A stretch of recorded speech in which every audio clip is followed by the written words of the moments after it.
Peter, you wrote an 800-page book, Sand and Steel, on D-Day alone, which pretty much sums up the significance. I mean, can you just talk us through why the events of June the 6th, 1944 were so remarkable?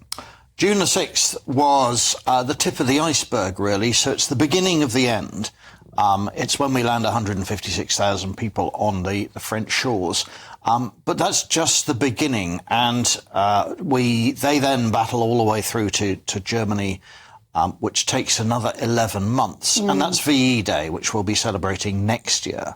But it's also the birth of things like coalitions, because no one nation is strong enough to undertake a sort of battle against the Germans on their own, not even the United States. So this is America, Canada, and Great Britain, plus a lot of other coalition partners as well, like the Free French, the Free Poles. There are Czechs, Belgians, Dutch, you name it. And the strength is in the coalition, but D-Day is just primarily Britain, France, America, and Canada, landing that huge number of people, overwhelming the Germans in the first few days, and then being able to fight into France, liberate France, and then get eventually up to the German border. I mean, how risky was it as a military strategy at the time? Obviously, it required a huge amount of planning and cooperation between different Allied forces. There were 10,000 casualties on the day. It was expected that there would be more, Peter, not to lessen how catastrophic it was for the military forces. I mean, this was an extraordinary risk that had to be timed according to weather, had to be timed according to tidal patterns. Well, a landing on an opposed enemy coast is the most difficult military operation, never mind tying in paratroop landings at night. And that's because you're not just battling the Germans, you're battling the weather. And on the 5th of June, we had to postpone D-Day by 24 hours anyway, because the weather was too bad. The Great Armada crosses the Channel in barely adequate conditions. And so tying all of that together proved a real challenge, but we just about got it right. But crossing the Channel in those days was no mean feat in itself. And you've got some very, very young soldiers. I read some testimony today. Yeah. You know, some of these D-Day veterans, they hadn't been on the sea before. They hadn't ever seen a beach. Most people are born between 1919 and 1923, so it's that sort of age group, 18, 19, 20, in 1944. When you ask them if they were heroes, they say no. Everybody in my year group was in uniform and we were all doing something. And I just happened to be in D-Day, but, I didn't do anything special. So, that humility is very humbling.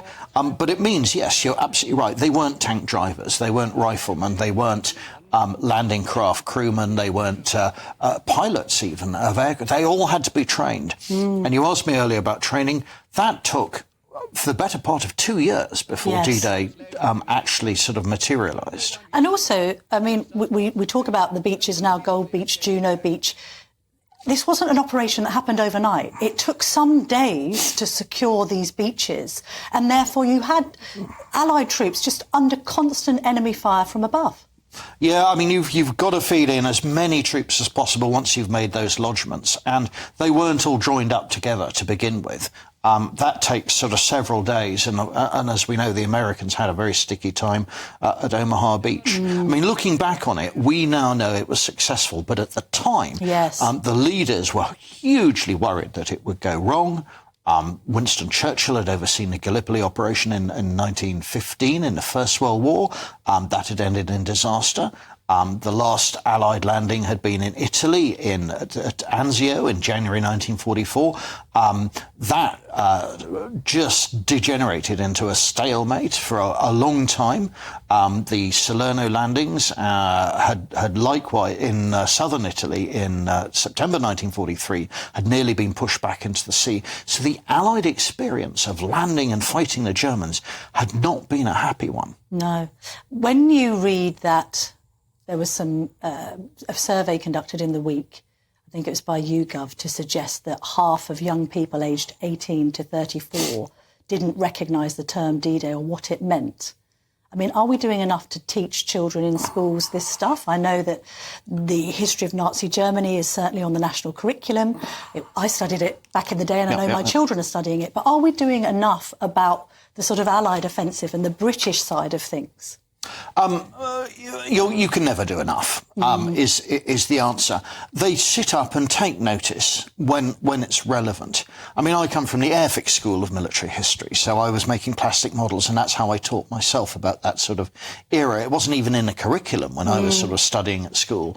I'm less worried than some people are, because you can put out a questionnaire saying, do you recognise this? Do you know about this? Do you know where Auschwitz is? Do you know what D-Day is? Who is Winston Churchill? And there will always be astonishing numbers of people who don't know. When it's important, it's news programmes like this, documentaries, video streaming, all of those sort of indirect things rather than the direct thing from school that really trigger the interest and get people talking about it. We're talking about it now. So D-Day will be a popular subject. And school trips, we never used to have those. No, that's true. I've had one of my children has gone out there to the beaches and very affected by it. I just think that survey seems to have struck a chord, and it's been disappointing to people. But as you say, I mean, if we forget our history or indeed rewrite it, then we're doomed to repeat it. That's the problem, Peter. Yeah, so I mean, so the questionnaires come and they go. I'm less worried, and I'm quite sanguine that the future generation will know and understand. And that's the point of this commemoration. We're saying goodbye to the old generation because they won't be around for much longer. And have you noticed how many school children are involved? Yeah, I mean, I said that to Sophie Reaper, who's in Normandy. There's lots of children there, and that's very encouraging to see. So we're handing the torch to them. It'll be their job soon. Peter, thank you very much indeed for joining me this evening.